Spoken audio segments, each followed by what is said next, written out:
The Benjamin Dixon Show is only possible with listener support. Go to www.thebenjamindixonshow.com to register for our blog and join the Progressive Army.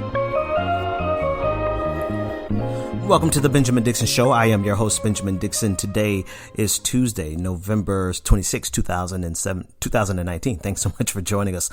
Let's go over this article from Politico that just came out today that discusses Barack Obama's participation in the 2019 election. I want to read a short passage of it so we can get context. This is what Politico said, quote, "Publicly, President Obama has been clear that he won't intervene in the primary for or against the candidate unless he believed there was some egregious attack. I can't even imagine with this feel how bad it would be for him to say something," said a close advisor.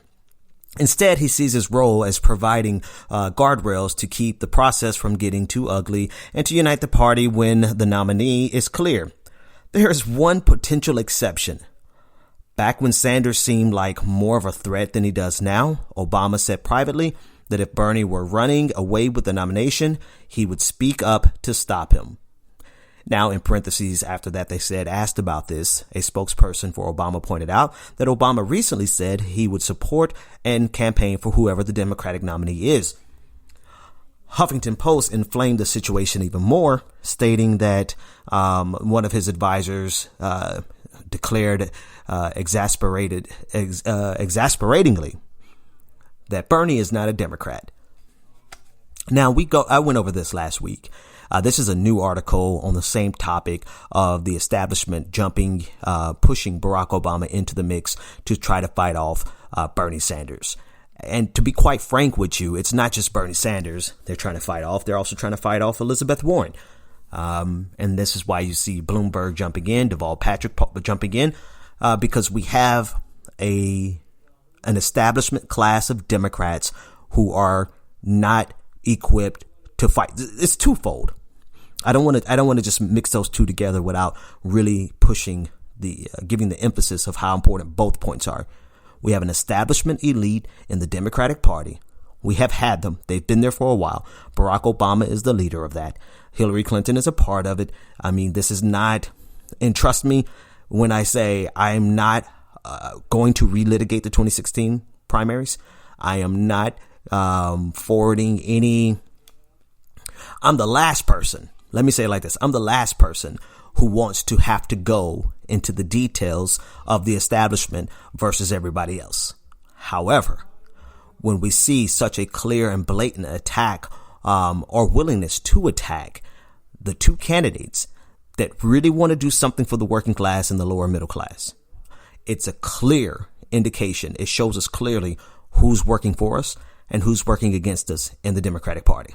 So there's the establishment elite. They've always been there. We've covered them ad nauseum since 2015. Plenty of books written about them. Here's the other side of it. That group, not only are they establishment and elite, they're completely incapable of fighting the fight that needs to be fought now. They're completely incapable of taking on Donald Trump. They're completely incapable of stopping fascism. Here's why. Not just because they're not good campaigners. They're actually good campaigners. Barack Obama knows how to run a hell of a campaign, for sure. It's because they put more emphasis on the process of government than any particular value set. Very specifically, they are more concerned with not violating the system, the processes. They would not want to get rid of the filibuster for the sake of how important the filibuster is to American institution, the American institution of the Senate, versus understanding that the Republican Party, they're out for blood and they're out to win by any means necessary. And they have zero regard for the institutions, for norms, for anything. They have zero regard for the Constitution. And when you have two different parties, one party who is willing to scorch the earth and do anything and everything in order to get every political win, not just major political wins. Republicans would do everything and anything to get the most minute political win.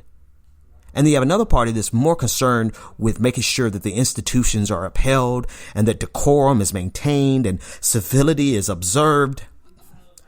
You're absolutely setting up the road towards fascism. They are not equipped to win. So you have two things, right? I said it, but I want to now bring them back together. You have an establishment elite that's not looking out for the working class, that's willing to do everything that they can to stop Bernie Sanders, in particular, Elizabeth Warren also, because Elizabeth Warren's 2% wealth tax is just too much for them to imagine having to pay, even though they will all still be filthy effing rich. So Elizabeth Warren is too radical for them. So you know Bernie Sanders is too radical for them. And on top of that, they're completely incapable of fighting the fight that needs to be fought. And yet, they're willing to jump in to fight off the one candidate in particular, Bernie Sanders, who's not only capable of winning, who's not only capable of galvanizing millions of voters, new voters, but he's also equipped to fight Donald Trump and the move towards fascism in this country.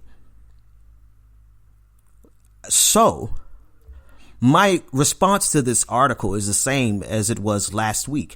This is not the fight that Barack Obama wants to pick. This is not a fight that he can win. And this is not about Bernie Sanders.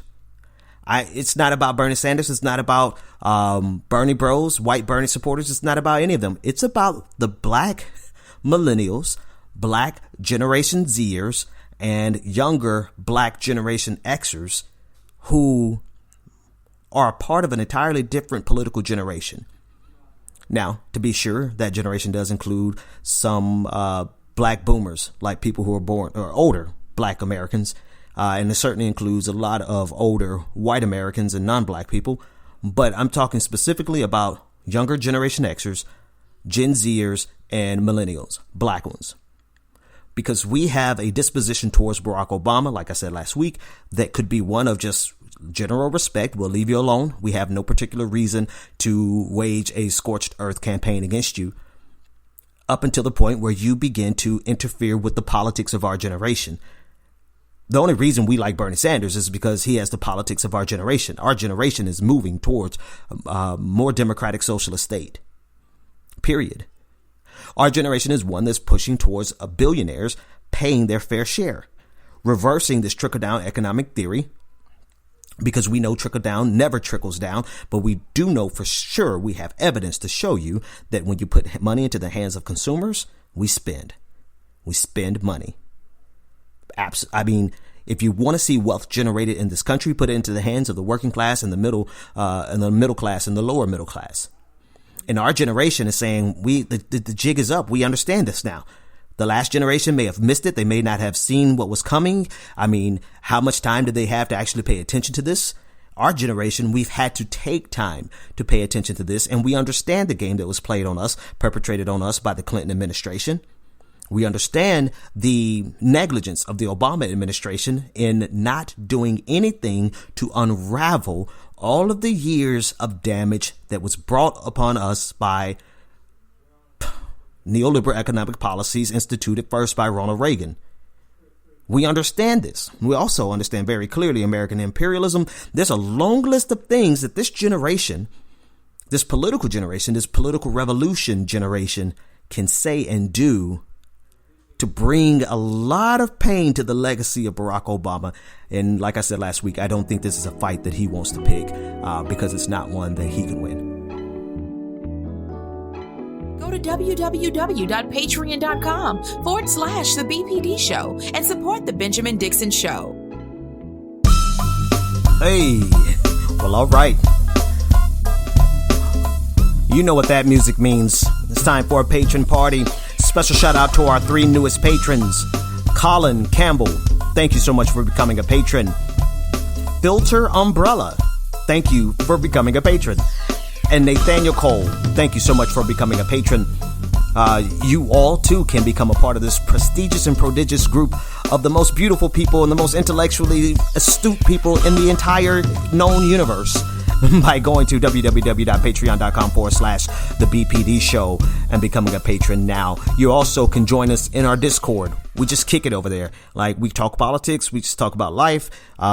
People telling me about themselves. I get a chance to actually get to know the patrons in a way similar to the way you guys know me. It's really cool. Go to Patreon click on the link that's there for joining the Discord and come hang out with us. Okay, let's keep going. So obviously you could tell I'm in a different location.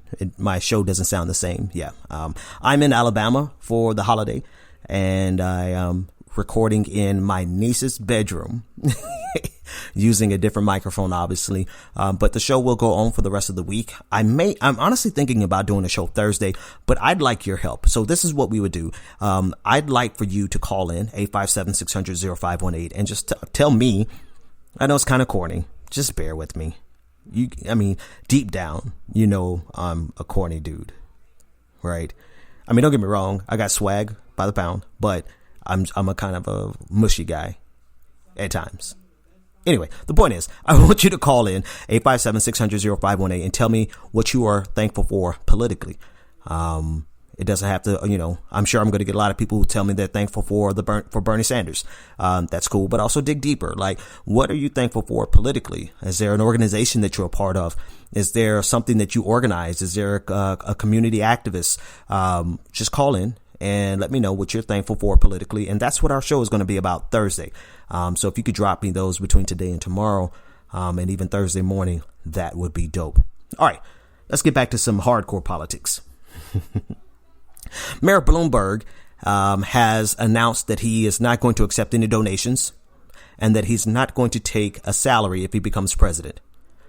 And this is a way for him to convince us, the regular people, that he will be working in our best interest because he isn't going to be taking any money. Now, first and foremost, I want to take a step back and remind the audience that presidential salaries or any political salaries was actually a progressive thing. At first, it was only people who were part of the American aristocracy that could afford to be politicians. There were no salaries. And so you had only the uber elite and the wealthiest people become congressmen, senators, and the president, and even on your local level. And so it was a move by the general public to declare, hey, we want regular people to be able to do this work as well. And so that's why America started paying its politicians. Also, I would like to remind everyone that that's exactly what Donald Trump said. Donald Trump said that he was not going to take a salary. And of course, he's not taking the little pittance of $400,000 a year because he's made upwards of, I believe it was $150 million that he's enriched his corporation with, the Trump Foundation or the Trump Company, whatever the hell the name of it is. He's making so much more money off of this by simply being the president and by all of the ambassadors from other countries and royalty from other countries coming and staying at his properties. But that's besides the point. The point is that this is a throwback. This is a throwback to a time where only the wealthy ruled. And when only the wealthy rule, I don't even have to finish that sentence. You obviously know how this is going to go. They want desperately to have a society that they have no responsibility to. They want to be able to extract as much wealth as they possibly can. There are so many things here that have been juggling in my mind, especially with this campaign from Bloomberg. And I'm going to see if I can cover them all. I probably have to take another segment to talk about all of them because there's a media component to this as well. But the first is just the outright arrogance and selfishness of billionaires. We are literally talking about them returning to a time where they were still filthy rich, but had just a little bit more responsibility to society. In other words, a time where we did not allow this obscene concentration of wealth at the top. The way we play capitalism in America is most certainly a zero-sum game. And the way that they have been winning this game for the last generation or two, for that matter, has been to extract as much as they can from us without ever giving us anything in return. The best way to describe it is that whereas we could create a society where the working class and the middle class, where no one is in poverty, period. We can create a society where no one is hungry, no one is homeless, and no one is in poverty. But that's a pie in the sky, right? So let's just talk about how we can increase consumption. We could have a society where the working class and the middle class has a higher level of consumption. And that's what we do. We consume. We're going to spend those dollars, and those dollars are going to ultimately land in the hands of corporations and billionaires in the first place. I mean, it's going to end there because we consume. We consume at a higher level than we actually make, right? We discussed this yesterday. Like, you know, we go into debt. And so if we earn $1, we generally spend $1.25. And so it is always a case that we will make these people rich anyway because we have a consumerist society. We can argue about whether or not we need to change that and why we need to change that. But the fact of the matter is, wealthy corporations and billionaires and millionaires are going to get these dollars at the end of the day. But we have billionaires and millionaires and corporations who are lazy. They don't want to compete for those dollars. They want to not see a society like Ford, like Henry Ford. He figured, say, hey, if I pay my workers more, they can afford to buy my cars. That's not good enough. What they want, what billionaires and corporations want today is to extract every last penny from you, even if that means leaving you bankrupt. I mean, think about it. Think about how we have privatized necessities, water, electricity, air and heating, things that are just basic human necessities in 2019. Healthcare, for that matter. Hell, we've privatized death. You know, the price of dying to make sure that some people, I mean, can you imagine dying without life insurance? Because everything is just a private industry. Everything has been privatized. And even the most essential things in life have been privatized. And so they have us on the rocks. They have us like stretched out so much so that we can't even imagine a society where all of our basic needs are not paid for by the government per se, but aren't privatized for someone's profitable ends. And so what we have is this twisted society where people are just used to giving up everything that we possibly ever make, giving up all of our labor, giving up all of our income, all so that we could just live. And the billionaires and millionaires and corporations in our society, they don't ever really stand a chance of not being filthy effing rich. They just, with this 2% tax from Elizabeth Warren, they lose 2% of their wealth. Over $50 million. That's not good enough because they have been used to extracting wealth out of us from our bankruptcy. Like all the way to the point of bankruptcy. They've designed this system to get every penny. Why do you think the overdraft industry is so huge? $1 billion industry just in overdraft fees alone. And this is what Bloomberg represents. He does not want a fundamental change to that system. So he'll talk about Donald Trump. He'll talk about Medicare for all that want it, because that's basically what he's saying. But what he doesn't want is a fundamental change in this system where we are no longer breaking people in order for corporations to make a profit, where we actually invest in people and watch corporations make a profit anyway. They don't want that because they're so used to making money even while we're bankrupt, from our bankruptcy, from our overdraft fees, from our desperation, from our hunger, from all of our pain. The sadistic nature of this system is what we have to change fundamentally. That's part one. I'll talk about the rest when we come back.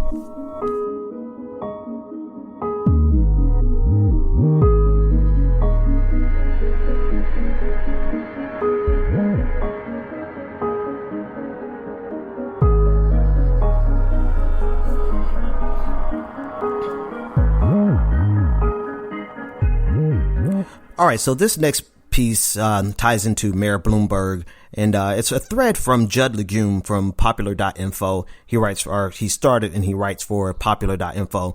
And this is what he said. One, Bloomberg News is putting its talented reporters on the sidelines of the 2020 election because its billionaire owner does not want them to produce negative stories about him. It's a dramatic example of a systemic issue. So much of America's media is controlled by billionaires. Two major news outlets owned by billionaires. Of course, Bezos owns Washington Post, LA Times by Patrick Soon-Shiong, and Time by Mark Benioff, Wall Street Journal, Rupert Murdoch, and The Atlantic, Paul Jobs. And that's enough. I don't have to read anymore. The media component of this is, again, something that we've been talking about for the longest: corporate media. When there's a profit motive in your political reporting, you get Fox News. Not only do you get Fox News, though, you have reporters who otherwise would be able to speak the truth that they find. It's not even about reporters speaking truth to power, because reporters try to be agnostic, but what they will report is anything that they find.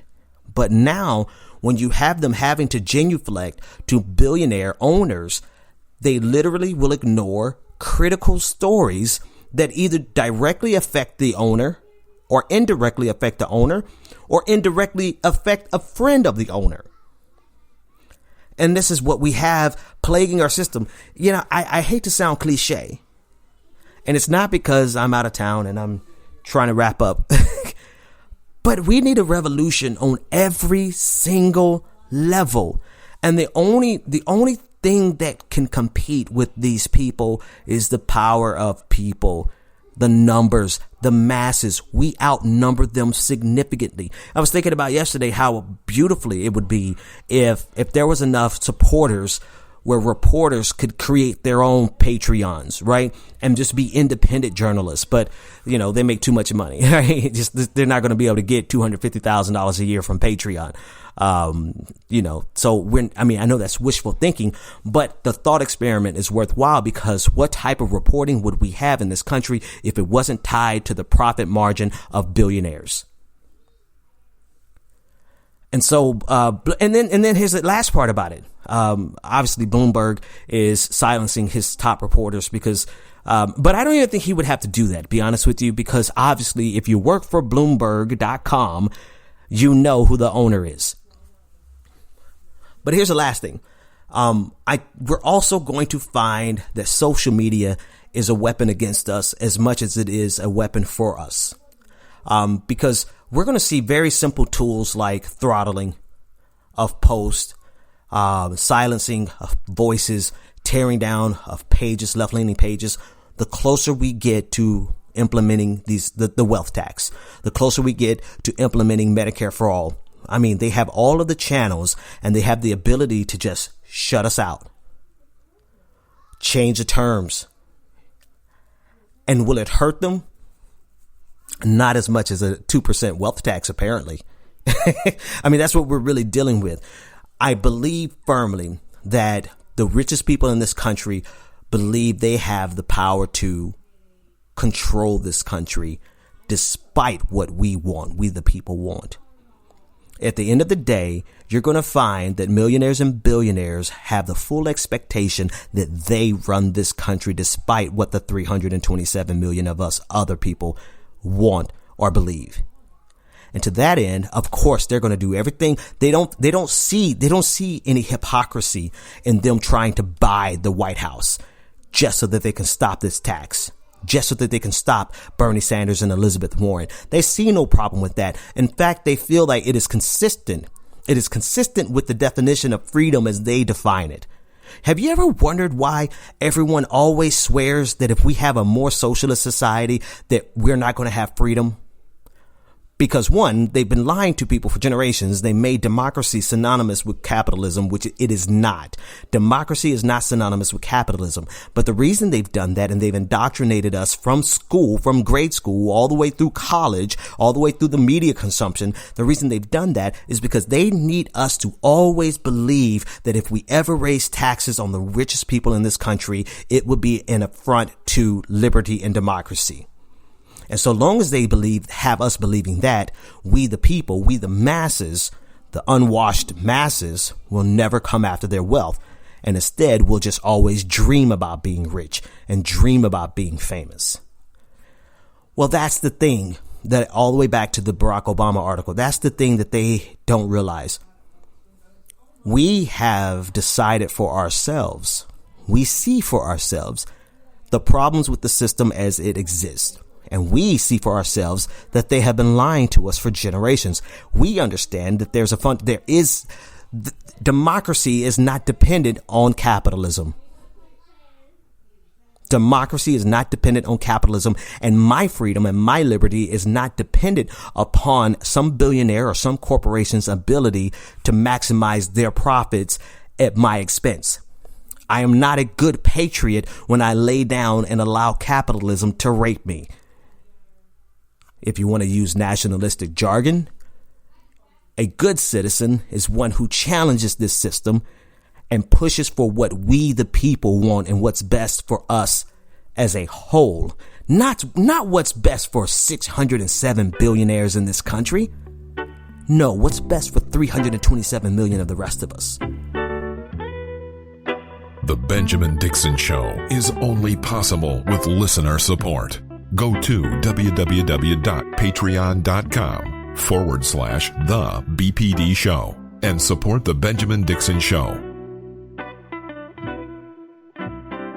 If you like this episode, be sure to share, like, and subscribe.